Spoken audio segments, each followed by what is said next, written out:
तीन बेटियां एक ससुराल में। सहारनपुर शहर में राजेश अपनी पत्नी शीतल और तीन बेटियां कविता, रीना और नंदनी के साथ रहता था। उसकी बड़ी बेटी कविता बहुत ही पारिवारिक और जिम्मेदार लड़की होती है और घर पर रहकर अपनी माँ का काम में हाथ भी बटाती है। लेकिन उसी के उलट उसकी सबसे छोटी बेटी बहुत ही तेज और चंचल स्वभाव की थी, जो कि भी कॉलेज में पढ़ाई कर रही थी और रीना एक स्कूल में टीचर होती है। सुनिए जी, मैं बहुत दिन से सोच रही हूँ कि आपसे कहूँ। अरे तो इसमें सोचना कैसा है, बोल दो क्या कहना चाह रही हो। मुझे लगता है अब हमको अपनी बेटियों की शादी का सोचना चाहिए।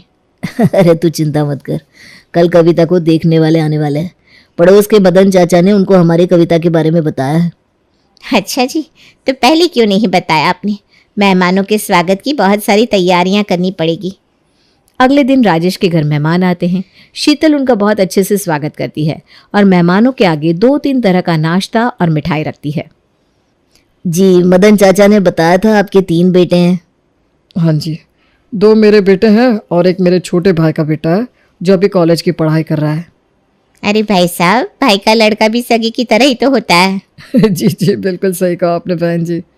हमारी भी 3 बेटियां हैं, जिसमें सबसे बड़ी कविता है, जिसके रिश्ते के लिए आप लोग आए हैं। अरे तो जल्दी से लड़की को बुलाइए बहन जी, मैंने उसकी बहुत तारीफ सुनी है लोगों से। बेटा नंदिनी, कविता को ले आओ। कविता के आते ही सुमित्रा अपनी तीखी नजरों से उसका जायजा लेने लगी। वो कविता से पूछताछ करने के लिए एकदम तैयार बैठी थी। उसके लिए एक बहू को हर कसौटी पर परखना बहुत जरूरी था। नंदिनी ने भी सिचुएशन को समझ लिया था। तुम्हें खाना बनाना आता है ना बेटा?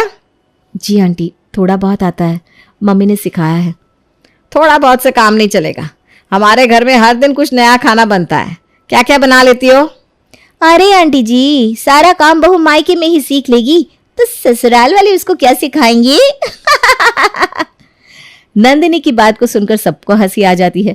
सुमित्रा ने फिर गंभीरता से कविता की तरफ देखा। अब उसकी अगली परीक्षा थी घर के नियमों और अनुशासन को लेकर। घर के कामकाज में कोई आलस नहीं चलेगा। सुबह 5 बजे उठकर सब काम समय से करना होता है। तुमने यह सब पहले किया है क्या? जी, मैं मम्मी के साथ घर के काम में हमेशा हाथ बटाती हूँ। हमारी बहुएं तो पूरे घर का काम खुद ही करती है, कोई मदद नहीं होती।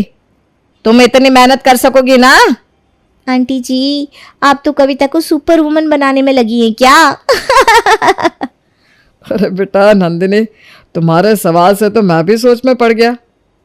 ठीक है, लेकिन मेरी बहू को अनुशासन में तो रहना ही पड़ेगा। जी आंटी। सुमित्रा अब समझ गई कि कविता एक जिम्मेदार बहू बनेगी। अब कविता और मनोज की शादी पक्की हो गई। घर में खुशी का माहौल था और नंदिनी की मजाकिया बातें माहौल को और भी खुशनुमा बना रही थी। आकाश, मुझे लगता है तुमको आंटी से बात कर लेनी चाहिए। अरे नंदिनी, तुम ऐसे मुझसे बात या इशारा मत करो ना, वरना यहाँ सबको शक हो जाएगा कि हम दोनों एक दूसरे को जानते हैं। अरे यार आकाश, तुम इतना डरती क्यों? मैं बोल रही हूँ ना, अभी बात करो। अरे ठीक है, करता हूँ, पर तुम बीच में कुछ मत बोलना। अरे हाँ बाबा, ठीक है। अब घर में सबसे ज्यादा चर्चा का विषय आकाश और नंदिनी की गुपचुप प्रेम कहानी थी, जो धीरे धीरे खुलने वाली थी। आकाश अब और छिपा नहीं सकता था। वो सबके सामने अपनी बात रखने के लिए तैयार था। घर में सब रिश्तेदार मौजूद थे, माहौल खुशनुमा था, लेकिन आकाश के मन में बेचैनी साफ झलक रही थी। मम्मी पापा, मुझे आपसे कुछ कहना है। क्या बात है आकाश, आज तो इतना परेशान क्यों दिख रहा है? वो मैं और नंदिनी, हम दोनों एक दूसरे से प्यार करते हैं। पूरे घर में एक पल के लिए सन्नाटा छा गया। सभी हैरानी से आकाश और नंदिनी की तरफ देखने लगते हैं। क्या कहा? ये बात तुम दोनों ने हमें पहले क्यों नहीं बताई? ये क्या तमाशा है? आंटी जी, हम डर रहे थे कि आप सब क्या कहेंगी। अरे भाई, ये तो फिल्मी सीन निकला। वाह, ये तो बड़ा ड्रामा हो गया, हमें कुछ भनक तक नहीं लगी। सुमित्रा ने एक तीखी नजर नंदिनी पर डाली, जैसे उसकी हरकत को तौल रही हो, लेकिन फिर उसने आकाश के चेहरे पर सच्ची भावनाएं देखी। उसके अंदर की सांस सख्त थी, पर अपने बेटे की खुशी से ज्यादा कुछ नहीं था। उसने थोड़ी देर सोचा, लेकिन आखिरकार हंसते हुए सबके सामने अपनी सहमति दे दी। ठीक है, अब चुप क्या हो? अगर प्यार किया है तो शादी भी कर लो। सच मम्मी, आप मान गई? अरे हाँ आकाश, सुमित्रा दीदी मान गई है, वरना तुम्हारी हालत पतली कर देती। अब प्यार किया है तो निभाना तो पड़ेगा ही। देखा आंटी जी भी हमारी टीम में आ गई। अभी माहौल ड्रामेबाजी से शांत ही हुआ था कि रिश्तेदारों ने सोहन को छेड़ना शुरू कर दिया। सोहन पहले से ही अपनी कुर्सी पर बेचैन बैठा था, जैसे उसे कुछ अनहोनी का डर सता रहा हो। अरे सोहन भैया, इतने बेचैन ना हो, अब सिर्फ तुम ही बचे हो। और खुशी की बात यह है कि तुम्हारे लिए हमने लड़की पहले से देख रखी है।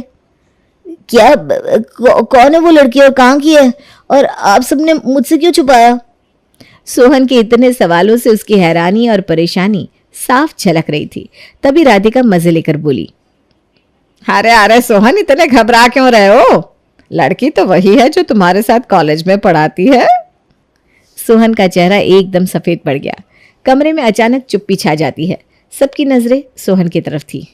मेरे साथ कॉलेज में पढ़ाती है, वो कौन है? वो लड़की यही बैठी है, जेठ जी और मेरे होने वाले जीजा जी। आप मुझे जेठ जी और जीजा जी क्यों बुला रही हो? अरे बुद्धू, क्योंकि वो लड़की कोई और नहीं बल्कि रीना ही है। क्या रीना?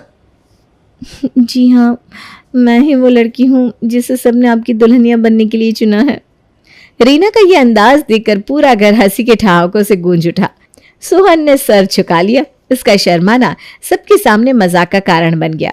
वो ये सोचकर परेशान था कि कहीं कोई और लड़की ना हो, लेकिन रीना का नाम सुनते ही उसकी जान में जान आ गई।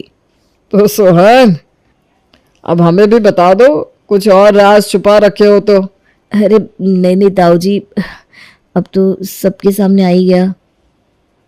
अरे वाह, एक एक करके सब अपने दिल की बातें कह रहे हैं और सबके कारनामे एक साथ बाहर आ गए। अब तीनों भाइयों की शादी तीनों बहनों से होंगी, और वो भी एक साथ। कितना शुभ संयोग है ये। सुमित्रा की बात सुनकर सभी ने ताली बजाई और खुशी से शादी की तारीख तय कर ली।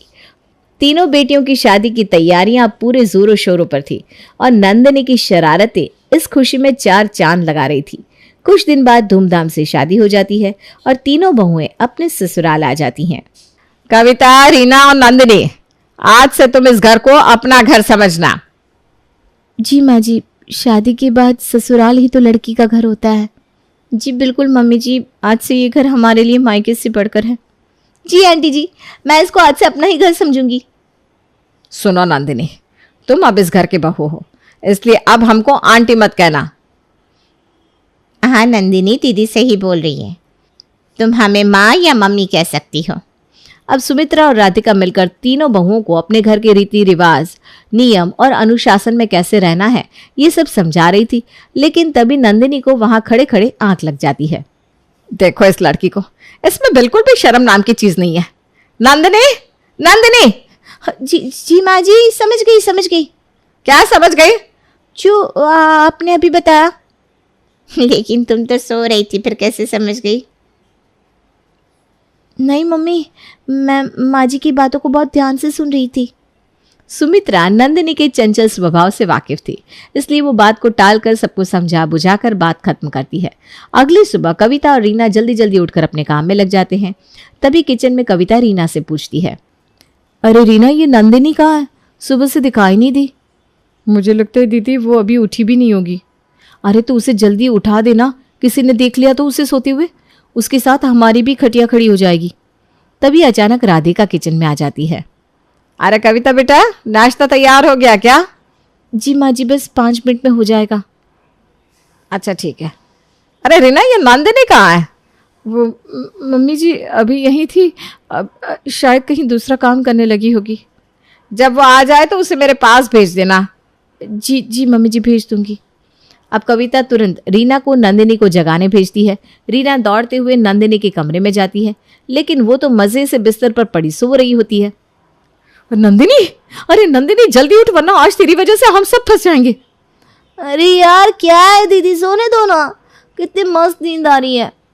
तभी राधिका पीछे से आकर एक मग पानी नंदिनी के मुंह पर फेंकती है और नंदिनी हड़बड़ाकर उठ बैठती है।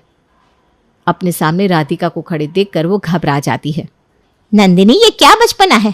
तुम्हारी ये हरकत अगर सुमित्रा दीदी देख लेती तो आज तुम्हारे साथ हम तीनों की भी क्लास लग जाती। सॉरी मम्मी जी, आगे से ऐसा नहीं होगा। जल्दी से 10 मिनट में तैयार होकर किचन में आ जाना, वरना तुम्हारी खैर नहीं, समझी? जी मम्मी जी, अभी आती हूँ। अब जैसे तैसे सुबह का नाश्ता नंदिनी अपनी बहनों के साथ मिलकर सबको करवाती है। उसके बाद सुमित्रा सबको बोलने लगती है। बहुओं, तुम सबने अच्छा नाश्ता बनाया था, लेकिन आज नाश्ता पूरे 15 मिनट लेट हुआ है। अरे जाने दो ना दीदी, ये सब अभी नहीं है, इसलिए इनको ये सब नहीं पता। नहीं राधिका, अगर अभी से इनको अनुशासन में नहीं रखा गया तो ये सब अपने मन का करने लगेंगी, इसलिए इनको ये बताना बहुत जरूरी है। जी दीदी। सुमित्रा तीनों को उठने, खाने और सारे काम करने का समय बता देती है। कविता और रीना दोनों अच्छे से ये बात समझ जाते हैं, लेकिन नंदिनी इसको सीरियसली नहीं लेती और अपने हिसाब से ही काम करती है। तभी एक दिन, कविता, रीना, मुझे पता है तुम दोनों समझदार हो, घर के नियमों का पालन करती हो, ऐसे ही अच्छे से घर संभालो। जी माँ जी, हम कोशिश कर रहे हैं कि सब कुछ ठीक रहे। हाँ मम्मी जी, आप जैसा कहेंगी हम वैसा ही करेंगे। लेकिन मम्मी जी, मेरी तो ये आदत है, अगर कोई गलत बात करे तो मैं उसका विरोध करती हूँ और वो करूंगी भी। गलत? मेरे घर में कोई गलत बात नहीं होती, समझी नंदिनी? अगर बहुएं इंसानों की तरह नहीं मशीनों की तरह काम करे तो ये तो गलती है ना। नंदिनी, तुझे बड़ों से बात करने की तमीज है कि नहीं? माँ जी, इसे माफ कर दीजिए, इसे पता नहीं कैसे बोला जाता है, मैं इसे समझा दूंगी। ठीक से समझा देना, अगली बार मैं ये बर्दाश्त नहीं करूंगी, समझ लेना तुम तीनों। कविता और रीना अब नंदिनी को बहुत समझाते हैं, लेकिन उसको कुछ समझ में नहीं आता। वो दिखावे के लिए उन दोनों को हाँ हाँ कर देती है, लेकिन मन ही मन वो इस अनुशासन भरे नियमों से तंग आ चुकी थी। पता नहीं ये माँ जी अपने आप को क्या समझती हैं। बहुएं क्या मशीन होती है जो दिन भर काम में लगी रहे, ऊपर से इनके नियम और अनुशासन। I hate this. अब मुझे ये सब बदलना पड़ेगा। हर बार जब सुमित्रा या राधिका कोई ऐसा नियम बनाती जो बहुओं के लिए ठीक ना हो, कविता और रीना तो चुपचाप उसे मान लेती थी, लेकिन नंदिनी अपनी आवाज उठाने से पीछे नहीं हटती थी। उसे लगता था कि अपने आत्मसम्मान के लिए खड़ा होना जरूरी है। नंदिनी बेटा, घर के नियमों का पालन करना जरूरी है। तुम ये हर बात में दखल दोगी तो सब नाराज हो जाएंगे ना। मम्मी जी, अगर बात सही हो तो मैं मान लूंगी, लेकिन गलत बातों पर चुप नहीं रह सकती मैं। अरे नंदिनी पागल, ऐसे तो पूरा घर तुमसे नाराज हो जाएगा। हाँ नंदिनी, हमें यहाँ शांति बनाए रखनी है, वरना हर दिन घर में किसी न किसी बात पर लड़ाई होती रहेगी। लड़ाई से डरने की कोई जरूरत नहीं है, कभी कभी अपनी बात रखने के लिए लड़ना जरूरी होता है। नंदिनी, इस घर में सुमित्रा दीदी के बनाए हुए अनुशासन से ही काम करना होगा, समझी? अब धीरे धीरे सुमित्रा के कड़े अनुशासन और नियमों का असर और बढ़ने लगा। सुमित्रा चाहती थी कि हर चीज उसके हिसाब से हो, जो बहुओं के लिए मुश्किलें खड़ी करने वाला था। सुनो तुम तीनों, सुबह उठने का टाइम 5 बजे है, अगर देर हुई तो समझ लो मेरा गुस्सा देखना पड़ेगा। मम्मी जी, हम इंसान हैं या मशीन? इतनी जल्दी उठकर कैसे काम करेंगे? माँ जी, हम कोशिश कर रहे हैं, लेकिन हर दिन ये सख्ती मुश्किल है। बहुएं घर का काम करने के लिए होती हैं, आराम करने के लिए नहीं आई यहाँ। पर हम काम से भाग नहीं रहे मम्मी जी, लेकिन इतने कड़े नियम। हाँ भाई सुमित्रा, थोड़ा नरम रहो, बहुओं को भी सांस लेने दो। अब जैसे जैसे समय बीतता गया, सुमित्रा की सख्ती और बढ़ती गई। बहुओं की एक छोटी गलती भी बड़ा मुद्दा बन जाती थी। एक दिन नाश्ता थोड़ी देर से बना और सुमित्रा ने फिर अपना गुस्सा दिखाया। ये क्या, नाश्ता अभी तक नहीं बना? तुम्हारे मायके में क्या ऐसे ही आलस करते थे तुम सब? माँ जी, गैस में थोड़ी दिक्कत थी ना, इसलिए देर हो गई। बहाने मत बनाओ, मैं सब समझती हूँ, मेरे घर में ये चाल नहीं चलेगी। हम दिन रात काम कर रहे हैं, फिर भी इनको नजर में नहीं आता। अरे मम्मी जी, आप थोड़ा आराम कर लीजिए, गुस्सा कम हो जाएगा। हाँ सुमित्रा दीदी, ऐसे तो बहुएं घर से भाग जाएंगी। एक दिन काजल सुमित्रा से कॉलेज पिकनिक पर जाने के लिए कहती है, लेकिन सुमित्रा उसको डांट कर चुप करवा देती है। अब नंदिनी ये सब सुनकर मौके का फायदा उठाकर काजल को अपनी टीम में लेने का सोच लेती है। अरे क्या हुआ काजल, तुम रो क्यों रही हो? नंदिनी भाभी, मैं पिकनिक पर जाना चाहती थी, पर मम्मी ने मना कर दिया। बोलती है ये सब फालतू काम ना करो, घर का काम सीखो। मम्मी जी को वैसा नहीं करना चाहिए था। बेटियां मायके में नहीं तो क्या ससुराल में पिकनिक पर जाएंगी? और हमारी हालत तो तुमने देखी है ना, बस सास का हुक्म मानते रहो। सच कहा भाभी, ससुराल में बहुएं बंधुआ मजदूर बना दी जाती है। हाँ काजल, हमारी कोई मदद भी नहीं करता कि मम्मी जी को समझाए कि ये घर है, जेल नहीं। इतने सख्त नियम क्यों है भैया? पर भाभी अब तुम चिंता मत करो, मैं माँ से बात करूंगी, हम लोग मिलकर इन नियमों को बदल देंगे। ये हुई ना बात काजल। देखो, रोने से ना कुछ नहीं होता, अपने हक की लड़ाई लड़नी ही पड़ती है। एक दिन सुमित्रा सुबह सुबह नंदिनी को ताने मारने लगी, जिससे परेशान होकर नंदिनी ने काम करना छोड़ दिया तो सुमित्रा उस पर भड़क उठी। नंदिनी, ये क्या हरकत है?